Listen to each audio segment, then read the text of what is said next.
Olá, iniciamos hoje o nosso curso sobre transtorno do espectro do autismo, abordagens iniciais. Nossa aula 1 será sobre políticas públicas para a inclusão. Por que é importante conhecermos as políticas públicas para a inclusão? Também as políticas e ordenamentos legais dos direitos das pessoas com deficiência, das pessoas com transtorno do espectro.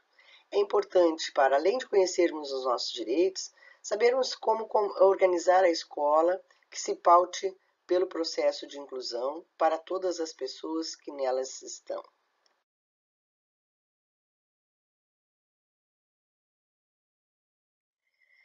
Neste primeiro slide, vocês veem que a educação inclusiva parte do princípio que as escolas e os espaços educativos precisam estar aptos e preparados para atender todos os alunos, sejam aqueles alunos que apresentam necessidades educativas especiais ou não.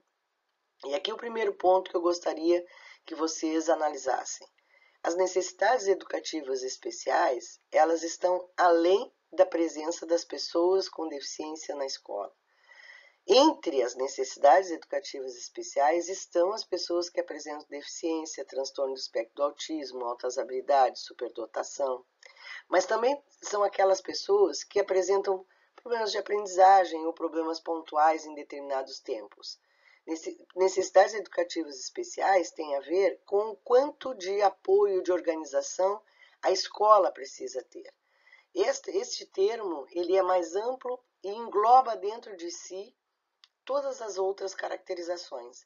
Então, quando nós nos referimos a pessoas que apresentam, por exemplo, deficiência física, elas são chamadas de deficientes, né? Pessoas com deficiência, né? E necessidades educativas especiais são aqueles pontos de apoio, de organização que a escola precisa construir para que a educação inclusiva aconteça de fato. Então, é preciso entender que inclusão não se refere somente à presença de alunos com deficiência, como eu falei, mas também pessoas de diferentes etnias, raças, situações socioeconômicas, pessoas LGBT e etc. Nesse sentido ampliado, falamos em inclusão como conceito filosófico, como um conceito que embasa todos os princípios educacionais e que pressupõe a percepção e compreensão da diversidade humana como algo intrínseco ao humano e que as singularidades não representam fatores passíveis de exclusão. Somos diversos, somos diferentes e isto é que nos torna tão interessantes e tão importantes no contexto. Nenhuma pessoa é menor ou menos que a outra. E isso que nós temos que pautar quando estamos analisando a questão da educação inclusiva. A educação nesse viés assume os pressupostos de uma educação multicultural, representativa, crítica, cidadã para todos. E aí eu faço uma citação do sociólogo português Boaventura de Sousa Santos, quando ele afirma: temos o direito de ser iguais quando a nossa diferença nos inferioriza. E temos o direito de ser diferentes quando a nossa igualdade nos descaracteriza. Daí a necessidade de uma igualdade que reconheça as diferenças e de uma diferença que não produza, alimente ou reproduza as desigualdades. Então, neste ponto, nós temos dois aspectos a tratar. A inclusão como conceito filosófico, como eu falei, no entendimento de que todos têm direito à educação, a educação é um direito subjetivo, que temos o direito a ser diferentes e que a nossa diferença não nos desvaloriza nem nos caracteriza. Este é um conceito de educação que permeia todo o processo de educação inclusiva. Mas também temos a inclusão como prática. As ideias de uma prática inclusiva não são iguais. Nós não temos uma teoria única que nos define, mas temos correntes, temos ideias, temos pensamentos, temos formas e temos teorias. Então, a inclusão não é um todo uníssono em termos de prática. Ao contrário, apresenta diferentes correntes.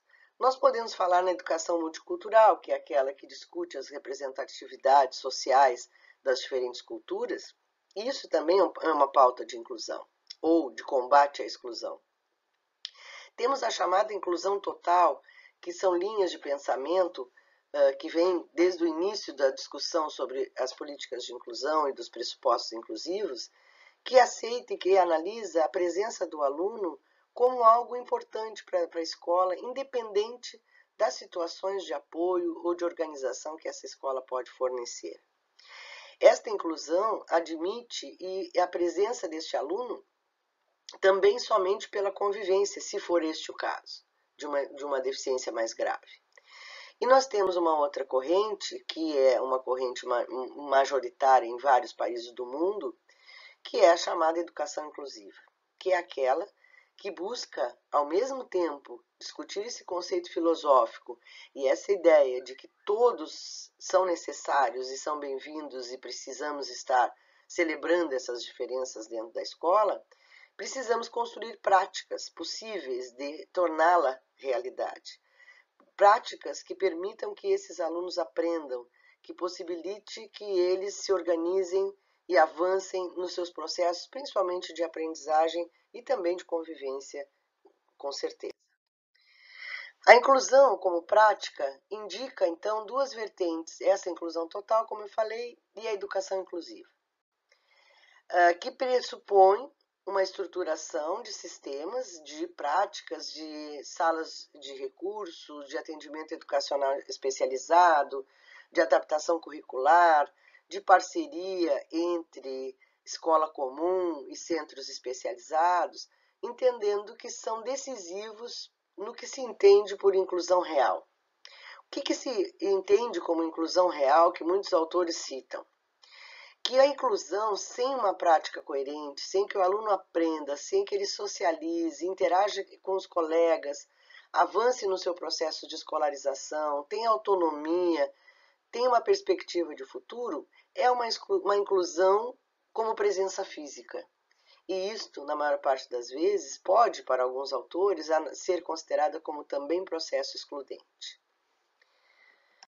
Essa educação inclusiva, então, traz como ideia principal a educação especial como parte dela.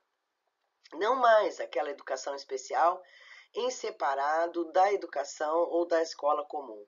Eu falo escola comum porque, às vezes, em alguns textos até legais, se fala em escola regular. Mas a educação especial, a escola especial, também era regularizada, no sentido de ser regular. Então, eu prefiro citar como escola comum e escola especial. A educação especial, ela está em todo o contexto da educação inclusiva, né? Não mais à parte, ela faz parte da educação. E as escolas especiais não são suprimidas, mas elas são complementares ou suplementares, sendo que dentro da educação dita comum, a educação especial está ali dentro. De que forma? Nos apoios, nas salas de AE, nos professores ou instituições especializadas dando suporte, sendo que essa educação especial ela é complementar ou suplementar, nunca substitutiva dentro das novas políticas. O que é o substituto?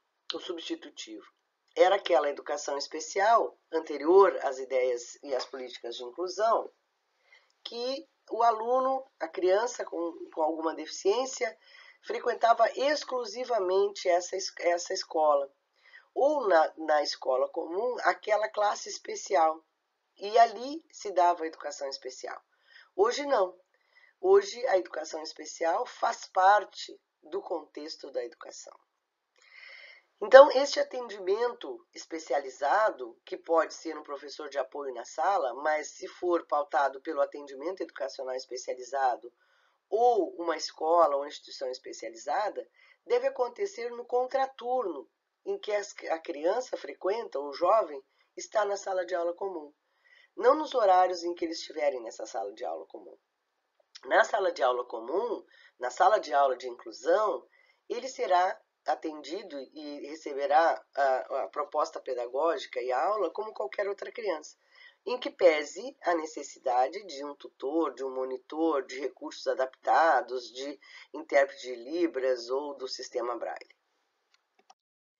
Então, só reforçando essa ideia, a educação especial hoje está em todos os níveis e modalidades da educação, desde a educação infantil ao ensino superior, e este é o nosso grande desafio. Nós vemos assim, pela experiência que temos no trabalho com educação inclusiva e com educação especial mais especificamente, que na educação infantil esta inclusão está acontecendo de uma forma muito dinâmica, muito próxima. Assim como nos primeiros anos do ensino fundamental, também ela é, de certa forma, facilitada. As dificuldades se iniciam de forma mais ampliada nos anos finais do ensino fundamental, quando nós temos mais professores, quando os alunos já estão maiores, quando os conteúdos são considerados mais fortes, embora a gente pense que isso também poderia ser uma discussão nossa, o que é um conteúdo forte, e no ensino médio também as dificuldades se ampliam e hoje estamos trazendo essas mesmas reflexões para o ensino superior, até porque recentemente tivemos a aprovação da política de cotas para pessoas com deficiência no ensino superior, o que é um grande avanço também, e um outro grande desafio. Então vamos começar as questões das políticas públicas. Entre elas, nós trazemos aqui para atendimento das pessoas com transtorno do espectro, mas as pessoas com transtorno do espectro do autismo ou do espectro autista fazem parte de todas essas outras políticas públicas. Citamos a primeira, que é a Constituição Federal de 1988, que traz em sua definição o direito subjetivo à educação. A educação não é escolha, é um direito.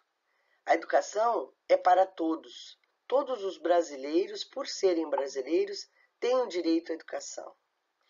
Mais adiante, na LDB de 1996, nós temos garantido educação para todos, ou seja, educação inclusiva também. Em seu artigo 58 desta LDB, ela que trata sobre educação especial, diz que se entende por educação especial a modalidade de educação escolar oferecida preferencialmente na rede regular. E aqui o termo regular que eu falei anteriormente, que para mim deveria ser rede comum. Para educandos, aqui ainda falo de portadores, né? Educandos portadores de necessidades especiais. Hoje não referimos mais como portadores, e sim pessoas com necessidades especiais ou pessoas com deficiência. Nesta LDB ainda, em seu artigo 58, cita ainda o oferecimento de serviços de apoio especializado e atendimento educacional especializado, que vão ser regulamentados posteriormente. Em 2008, nós tivemos um avanço também com a Política Nacional de Educação Especial na perspectiva da educação inclusiva, que diz que o acesso ao ensino regular, com participação, aprendizagem e continuidade nos níveis mais elevados do ensino, a transversalidade na modalidade de educação especial, que eu falei, desde a educação infantil até a educação superior, a oferta do atendimento educacional especializado, o AEE, em salas de recursos multifuncionais, a formação de professores para atendimento educacional especializado e demais profissionais da educação para a inclusão, então aqui nós podemos fazer essa análise, né? O professor de atendimento educacional especializado será aquele preparado para lidar com as deficiências e demais necessidades especiais em atendimento e suporte. E o profissional da educação é aquele que vai se organizar para atender todos os alunos, que tenham deficiência ou não, em todas as áreas de atuação. E esses são os dois grandes desafios. O primeiro, a formação para atendimento educacional especializado, porque, em geral, ele é generalista ou não. O professor especializado pode ser especializado em uma área, por exemplo, surdez, e no AEE ele vai atender todas as áreas, todas as crianças. Ou extremamente generalista, sem que ele aprofunde essa forma de atendimento. Então, temos que cuidar muito desse atendimento educacional especializado, que tipo de formação nós vamos realizar para estes professores. E também os demais profissionais da educação, na formação inicial e na formação continuada. Que esse profissional, pelo menos, conheça e tenha ideia de como produzir uma prática, como criar recursos e metodologias passíveis de ensinar aos alunos que tenham ou não alguma necessidade especial. Também cita nessa mesma política a participação importante da família. Nós vemos a família como elemento fundamental, porque a criança fica conosco na escola ou no atendimento educacional especializado ou com profissionais especialistas fora dos contextos escolares por períodos. ele, antes de nós, durante e depois, ele está com a sua família. Então, a família é central para nós no entendimento, no apoio, na participação, no respeito e no planejamento das próprias ações que vamos realizar. E a comunidade. Como que a comunidade também vai se organizar, a sociedade vai se organizar para também se pautar pela inclusão. Em termos de acessibilidade arquitetônica, acessibilidade nos transportes, mobiliários, que se diz do desenho universal, as comunicações, informações, articulação intersetorial na implementação das políticas públicas. Depois tivemos o que dispõe o atendimento educacional especializado, que regulamenta o parágrafo único da LDB, e depois se acrescenta o dispositivo do decreto 6.253 de 2007, né, que fala sobre o atendimento educacional especializado, que mais adiante, em 2009, na resolução 4, vai ser instituído como diretrizes operacionais, que se diz como fazer esse atendimento educacional especializado na educação básica e buscado também no ensino superior, na modalidade de educação especial. Como que se organiza esse AEE? Mais recentemente, em 2014, tivemos um grande avanço, né? A regulamentação da Lei 12.764 de 2012. Em 2014, tivemos o Decreto 8.368, que regulamentou essa lei e instituiu a Política Nacional de Proteção dos Direitos da Pessoa com Transtorno do Espectro Autista. Esse foi um avanço onde as pessoas com transtorno do espectro também são consideradas, para efeitos legais, pessoas com deficiência, tanto nas leis que regem o trabalho, quanto educacionais, quanto proteções e todos os aspectos. Por isso que, ao falar, como eu falava antes, nas cotas para o ensino superior, eles também serão incluídos nessas cotas. Então, em 2015, nós tivemos também o Estatuto da Pessoa com Deficiência, instituiu a Lei Brasileira da Inclusão da Pessoa com Deficiência.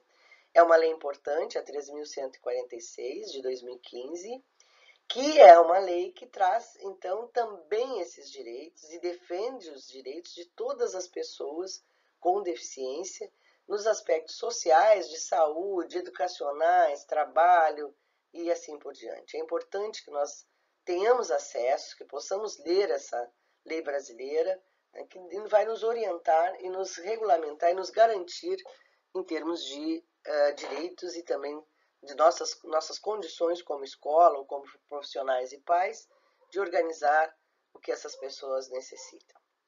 E mais recentemente, em janeiro de 2017, nós tivemos o decreto 8.954, que instituiu o Comitê do Cadastro Nacional de Inclusão da Pessoa com Deficiência e Avaliação Unificada da Deficiência.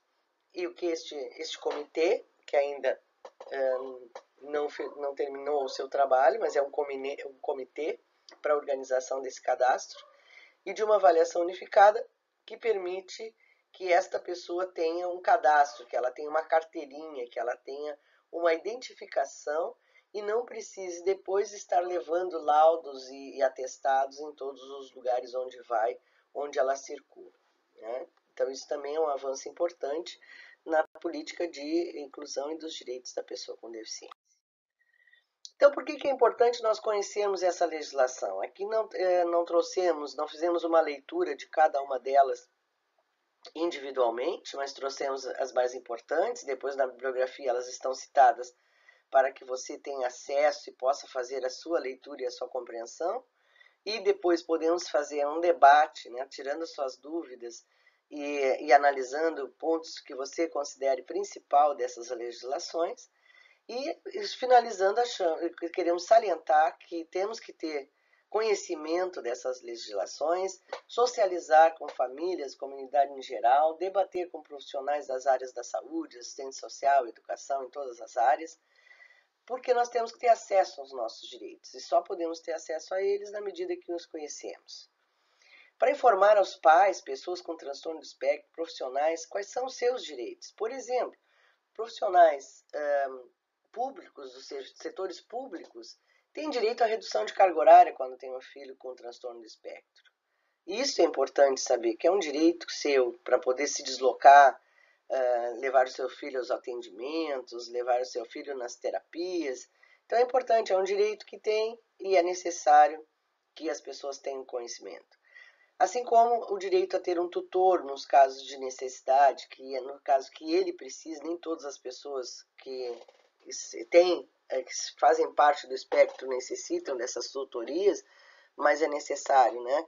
Necessidade hoje que se tem, que é uma luta de direito também, de ter as placas indicativas e por aí adiante. Também para saber como agir em diferentes situações, sejam elas cotidianas, educacionais, sociais, situações de preconceito ou não, como que nós temos que agir, para quem recorrer, como fazer cumprir os nossos direitos. Enfim, o conhecimento nos auxilia a avançar e é importante que nós tenhamos acesso a ele. Por fim, as sugestões de algumas leituras, como eu citei, algumas resoluções, e depois vamos debater, vamos receber as perguntas de vocês e vamos dialogar sobre os temas aqui tratados. Obrigada e até a próxima.